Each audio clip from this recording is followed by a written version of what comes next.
Let's jump to our Twitter roundup. All right. So last time we went out, we found some tweets from really marketing thought leaders, and we broke down what they were thinking, talked about some of ways that advisors could implement it in their practice. We're going to do this every time because it was really popular. So I'm going to pull up the first one from Emma Smith. She's a PR rep at Street Cred, the fantastic PR industry PR firm.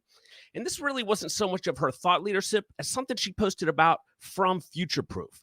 And she was at a session where apparently Kitsis was talking, and he talked about the idea that good old-fashioned direct mail marketing still works. Now, Emma's young to be posting things like that. You and I aren't young. We remember when direct mail definitely worked. Here's the question, Matt.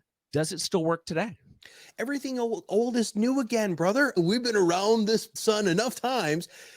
What I always love and why this is such a wonderful tweet is it fell out of favor. And just like Warren Buffett says, hey, when everybody else is running away, that's when you need to get in, right? So I've done a couple of conferences. I did the host university at White Glove a couple of weeks ago too in Detroit. They were talking about direct mail too, and how the receptiveness of direct mail again has gotten, but you got to get in there and you got to do it now, because in 6-9 months, all of the advisors are going to be doing it again. And then you're just going to be contributing to the noise. But that's fascinating that probably a millennial PR expert is talking about this. And Jay, you and I talk about this all the time, brother. Yep. It's not an or anymore. It's an and. That's right. You have to have multi-pronged marketing approaches for it to truly be successful. What did you think about this, dude? This was first brought to my attention that this was working again about 10, 12 months ago. And I didn't really believe it, except I was getting this information from really good marketers and they were getting results. So I kept digging and poking around it. Most of my network isn't going to do direct mail marketing. It's just where they are in their career. Right. But there are people getting results with direct mail. So I think you and I should bring somebody on who's an expert at direct mail marketing and go deep on it, like we're going to with Angel in a little bit in email marketing. All right. Next tweet comes from this guy with a beard. So recently at the White Glove Conference, I'm going to see if I can play this clip with one of our favorites, Diana Caprices, where she talks about the importance of storytelling. Matt, stop me if the audio doesn't flow through. Okay. Hey everybody, Matt Halloran here at Host University with Diana Caprice, the chief evangelist at Wealth Tender. Now, she just got off stage a little while ago and she talked about storytelling amongst many other things. So I want her to tell you a little bit about the importance of storytelling and why you need to do it across all of your platforms. So let's talk about it. So in the financial advisor space, it's very common for advisors to be talking about data and numbers, and this is important in the craft. However, 5% of people remember data, 63% of people remember stories. So I always like to say for advisors, if you want your clients to remember what you're saying, if you want them really to connect to it, to relate to it, and for your prospects, thinking about weaving in stories into that data. So don't just tell them that your clients had a specific ROI on a specific product, but explain to them how that made them feel. So Diana, one of the best in the business. She's so much fun. She's the host of our advisor speed demos. Storytelling, Matt, that's the core of podcasting. You're the king of teaching people this. It is. So we have something called the perfect podcast formula here at Proudmouth, which is storytelling, education, entertainment, call to action. And the 63% statistic that Diana just drops there, since the dawn of time, Jay, we've been sitting around the fire telling stories, eating food together. Things haven't changed. In fact, one of the speakers at the Excel conference, they were cognitive neuroscientists, all PhDs, MDs, and they were talking about how our brain is old. And how we absorb information is through very specific sorts of stimulus, and storytelling's one of them. So that's what we call the perfect podcast formula is the perfect presentation formula. You have to tell stories, you have to be entertaining, it has to have an educational component, and then you have to tell people what you want them to do when you get done. Storytelling is the key, brother. That's how you and I even connected. We sat around and we were telling stories about working with advisors, and our relationship changed, and advisors need to pay attention to that too.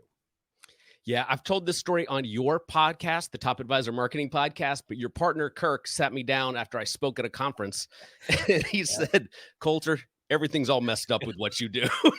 And so I took him to dinner. It was an awesome 2-hour dinner, and he broke down everything I was doing wrong. And it got down to exactly what you guys still teach advisors today. You have to have a story.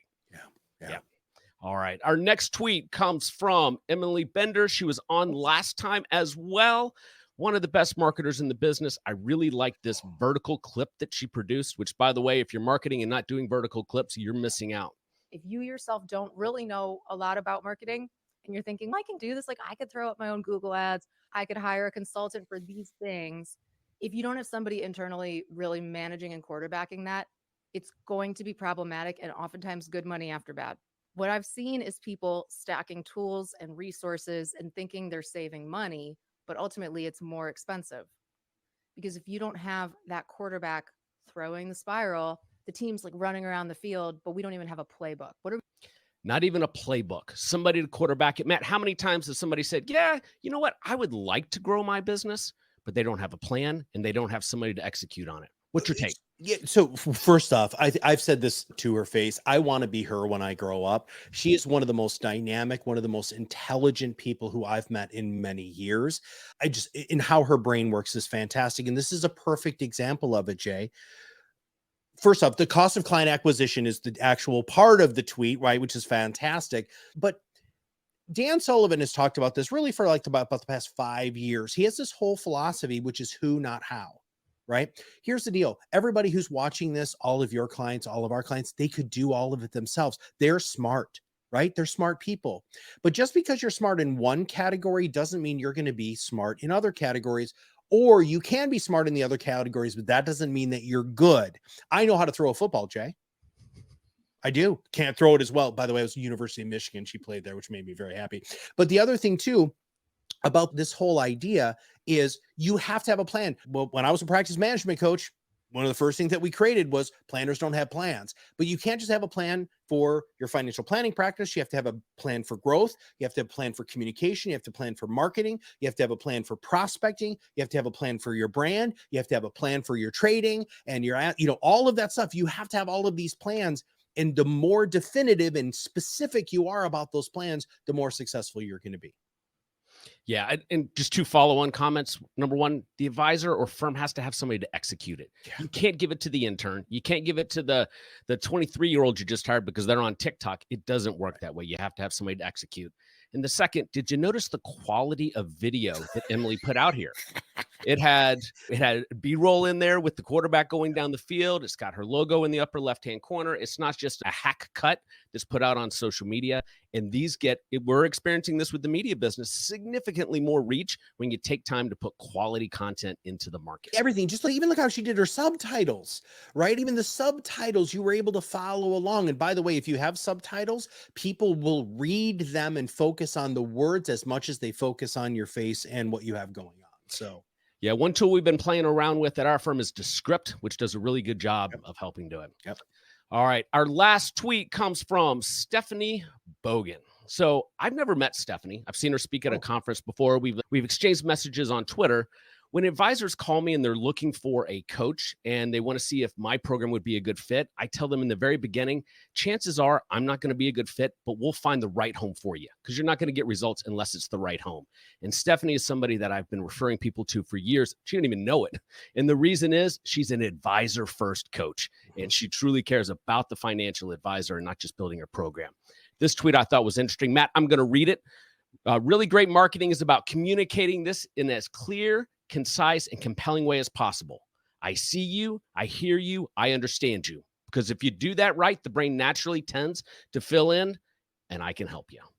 The idea of no selling, just serving. What's your take? I responded to this tweet because Steph, I'm so happy. I've spent a good amount of time with Stephanie for like last fall. Her and I were literally back to back at 3 different conferences. I spoke once, and then she spoke, and then she spoke, and then I was right after her. And the fun part about it was I got to hang out with Stephanie after she was coming down from being on stage. So she was still really amped up. She has unbelievable energy. And honestly, I don't know if for what she does as it's being such an advisor focused, growth minded coach. I don't know of anybody who's better. There are other coaches like you, and I know lots and lots of coaches. If you need a real business plan, Joe Lucas is the guy to go to. There's other people out there who are really great, but Stephanie's amazing. So let's talk about this. And my response to this tweet was very simple. Nobody wants to be sold to anymore. If you do it correctly, they come in pre-sold. People want to buy from you. And if you make it easy for them to buy from you, which we do not do in financial services, then what happens is you're not going to be talking to skeptics anymore. You're going to be talking to fans are pre-sold, and they're going to do exactly what you do with Stephanie, Jay. Stephanie doesn't know that you're referring business to her. I refer business to Stephanie because we're fans of Stephanie. That is truly what advisors want to get to. They want to get to that point where they're talking to pre-sold people who come in. The other issue with this, though, and I don't have an issue with what she said, but I have this issue with this kind of false fiduciary crap that people keep talking about because I'm always going to do what's best for my clients. And they put that crap on their website. Listen, if you put that on your website, we always have our clients' best interests in mind, right? Oh my God, I immediately think you're a shyster because you shouldn't say that. You should show that. And I think that's the other cool thing about what Stephanie's talking about there. The other thing that Stephanie talks a lot about, which is one of the reasons why her advisors grow so quickly. I'm going to be a minute on this. So I want you to be patient with me, Jay. One of the reasons why she is so successful and her advisors are so successful is because she teaches them how to be themselves and allow who they are to really come out in everything from trade communications to client communications, client events, right? How that you go out and market into the world. People are so tired of the flash, the glimmer, the show. They don't want the show. Who are you? And in fact, your top A+ clients, they love you. Now, are you a great advisor? Yeah, I'm just going to say probably, right? But what it is, it's the relationship. And so many advisors have kept that so tight for so long that they haven't actually given themselves the gift, because it's a gift. Jay, you and I talked about this when we started Proudmouth. And I remember after we rebranded, you're like, dude, wow, this is really different. And I said, look, I'm 50. I'm tired of being somebody else. And I brought this up before. We got a picture over here. And one of these days I'm going to bring this over here of when I was on Practice Makeover with Investment News. I look like a schmuck. I look like everybody else. I had a like a cropped beard. I'm wearing these little beady glasses. I got rings on and a ridiculous watch, a 3-piece or a 2-piece suit with cufflinks. I'm not that guy. Once Kirk and I not only gave our team, but empower our clients to unapologetically be themselves, and what Stephanie does, you just explode, and it's liberating and it's just wonderful.